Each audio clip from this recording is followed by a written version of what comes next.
સાંતલપુર વિસ્તારના પરંપરાગત અગરિયાઓને રણમાં મીઠું પકવવા પ્રવેશ ન પાતા અગરિયાઓ તેમજ તેમના પરિવારજનો આડેસર વન વિભાગની કચેરી બહાર રણમાં પ્રવેશ આપવો અને અગરિયાઓને ન્યાય આપવાની માંગ સાથે છેલ્લા 4 દિવસથી ન્યાય માટે આમરણ ઉપવાસ પર બેઠા છે।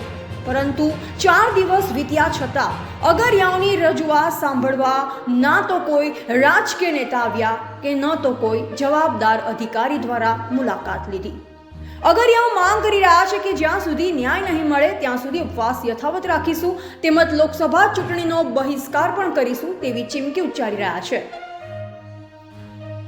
રણમાં મીઠું પકવવા પ્રવેશ આપવા મુદ્દે પરિવાર સાથે અગરિયાઓ આડેસર વન વિભાગની કચેરીએ ન્યાયની માંગ સાથે આમરણ ઉપવાસ પર બેઠા છે।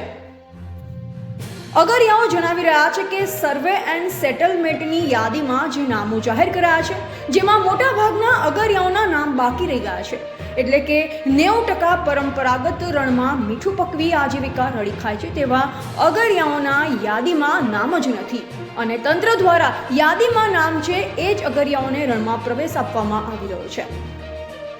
અગરિયાઓ સરકાર પાસે વિનંતી કરી રહ્યા છે કે સર્વે એન્ડ સેટલમેન્ટની યાદીમાં જે નામની યાદી જાહેર કરી તેમાં કોઈનો વિરોધ નથી, પરંતુ ખરેખર જે સાચા અગરિયાઓ છે તે કોઈ ભૂલના કારણે યાદીમાં નામ જ નથી, એટલે કે રણમાં ફરી સર્વે કરાવી અને પરંપરાગત અગરિયાઓને 10 એકર વિસ્તારમાં મીઠું પકવવા જવા રણમાં પ્રવેશ આપવામાં આવે। તેમજ અગરિયાઓ જણાવી રહ્યા છે કે પેઢી દર પેઢીથી રણમાં મીઠું પકવી આજીવિકા રળી રહ્યા છે, પરંતુ સર્વે એન્ડ સેટલમેન્ટ યાદીમાં નામ ન હોવાના કારણે ચાલુ સાલે રણમાં મીઠું પકવવા પ્રવેશ મળ્યો નથી। સર્વે એન્ડ સેટલમેન્ટની યાદીમાં મોટા ભાગના અગરિયાઓના નામ બાકી રહેતા અગરિયાઓની હાલત કફોડી બનવા પામી છે અને અગરિયાઓ જણાવી રહ્યા છે કે સર્વે એન્ડ સેટલમેન્ટનો સર્વે ક્યારે થયું એ જ અમને ખબર નથી। કોઈ પણ અધિકારી ક્યારે પણ રણમાં મીઠાના અગર જોડે સર્વે કરવા આવ્યું જ નથી, તો આ સર્વે કરી યાદી કેવી રીતે જાહેર કરી એ જ અમને ખબર નથી। જેથી સરકાર પાસે વિનંતી છે કે અમે વર્ષોથી રણમાં મીઠું પકવી રોજગાર મેળવી રહ્યા છે, પરંતુ જો હવે અમને રણમાં મીઠું પકવવા પ્રવેશ આપવામાં નહીં આવે તો અમે અમારા પરિવારનું ગુજરાન કેવી રીતે નિભાવીશું, જેથી અમને રણમાં 10 એકર જમીનમાં મીઠું પકવવા મંજૂરી આપો એ જ અમારી માંગ છે ને જ્યાં સુધી અગરિયાઓને ન્યાય નહીં મળે ત્યાં સુધી આમરણ ઉપવાસ યથાવત રહેશે તેમજ લોકસભા ચૂંટણીનો બહિષ્કાર પણ કરીશું તેવું અગરિયાઓ જણાવી રહ્યા છે।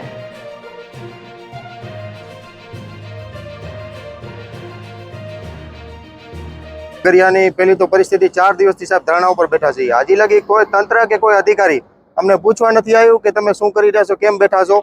એના માટે બીજા નંબરમાં કે કચ્છ જિલ્લું કચ્છ આખું રણ 4 જિલ્લા સાથે સંકળાયેલું છે સાહેબ, એમાં 3 જિલ્લાને પ્રવેશ આપવામાં આવેલ છે અને સાંતલપુર તાલુકાના નાના અગરિયાને પ્રવેશ આપવામાં નથી આવ્યો। માત્ર ને માત્ર અમે 10 એકર લીજ માંગી છે તમારી જોડે કે 10 એકર અમને રળવા દો રોટલો, એના માટે સાહેબ આ 4 દિવસથી ધરણા ઉપર બેઠા છે। આથી લગી અમારી કોઈ ખબર કાઢવા નથી આવી, નથી કોઈ તંત્ર પૂછા કર્યું, તો શું તંત્રને અમારી જરૂર નથી, સરકારને અમારી જરૂર નથી? અમને પણ સરકારની જરૂર છે। આવનારી પેઢીમાં આવનારી લોકસભાની ચૂંટણીમાં અમે જો અમને આ રોટલો રળવા નહીં દે તો આવનારી ચૂંટણીનો અમે કાયદેસરની રીતે બહિષ્કાર કરશું અને ચૂંટણીમાં મતદાન કરવા એકે પણ ગામના લોકો જશે નહીં, અમારે જે કીધું છે। આવી જ રીતે અમને હેરાન કરવામાં કેટલાથી આવે સાહેબ? કોઈક તો અમને નિર્ણય આપો, ક્યાં જઈએ અમે, ક્યાં ભટકી, કેની પાસે રાહ માંગી, બરાબર? ક્યાં જઈએ અમને એમ કે હું જા આ જઈ ગયા જાઓ સાહેબ, હજી લગી કોઈ જાતનો અમને નિર્ણય નથી મળ્યો, તો શું અમારે અહીંયાની બેરો અને જ્યાં લગી અમને નિર્ણય નહીં મળે ત્યારે આ કચેરી સાહેબ આડેસરથી છોડવાના નથી અમે સાહેબ, બરાબર? મારું નામ આરીફભાઈ સર। અગરિયાની પહેલી તો પરિસ્થિતિ 4 દિવસ। મારું નામ ગુલામ રસુલ અમીર બાવા, ગામ રાજુસરા, તાલુકો સાંતલપુર, જિલ્લો પાટણ। અમે અહીંયા બેઠા છીએ 4 દિવસ થયા તાણા ઉપર, બરોબર? તો આ સરકાર શ્રી દ્વારા અમે લગભગ 6-7 મહિનાથી અમને હેરાન કરી રહ્યા ફોરેસ્ટ ડિપાર્ટમેન્ટ। તો હજી સુધી ધાંગધ્રા પણ અમે ગયા હતા, 20 તારીખે આવેદનપત્ર પણ અમે આપ્યું છે, પણ હજી સુધી અમારું નામ ક્યાંય પણ નથી આવ્યું। સર્વે સેન્ટરમાં જે લોકોના નામ આવ્યા છે એ લોકો રાજુસરામાં લગભગ નથી આવ્યા, સાંતલપુરમાં પણ અમુક આવ્યા છે। જે કંપનીઓ દ્વારા સર્વે સેન્ટરમાં 4-5 નામ આવ્યા છે અને જે અગરિયા છે જે પેઢી દર પેઢી અમે મીઠું પકવી છે એ લોકોના નામ પણ નથી અને એની પાસે સિર્ફ આધાર એક જ છે અગરિયા પોથી, એના સિવાય કોઈ વસ્તુ નથી। સરકારશ્રીને દરખાસ્ત છે કે અમને રણમાં જવા દે, અમારું રોટલું રળવા દે, નકર તો અમારા છોકરા રોડ ઉપર આવી જશે। જય હિન્દ। અમારી પાસે એક જ આધાર છે અગરિયા પોથી, બીજું કાંઈ પણ નથી। અમે પેઢી દર પેઢી મીઠું પકવીએ છીએ, અમારા દાદા પરદાદા મીઠું પકવી અને ગયા છે. અગરિયાને રોજગારીનો બીજો કોઈ આધાર ખરી મીઠું પકવ્યા સિવાય? કોઈ પણ આજીવિકા નથી, સિવાય મીઠા સિવાય કોઈ આજીવિકા અગરિયા પાસે નથી. અગર સરકાર અમાને નિર્ણય નહીં આપે તો અમારા છોકરા ભૂખ્યા તરસ્યા મરી જશે, રોડ પર આવી જશે. હાલ કેવી સ્થિતિ અગરિયાઓની? અત્યારે જોવા જઈએ તો છોકરાને તમે જોઈ શકો છો કે ખાવા પીવા કાંઈ પણ નથી. આ તમે લોકો જોઈ રહેશો ચારી બાજુ.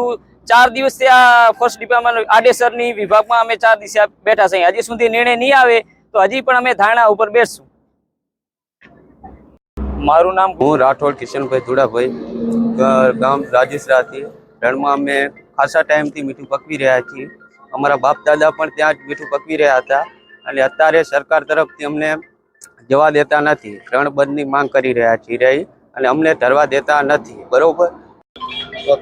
હું રાઠોડ કિશનભાઈ ધુડાભાઈ.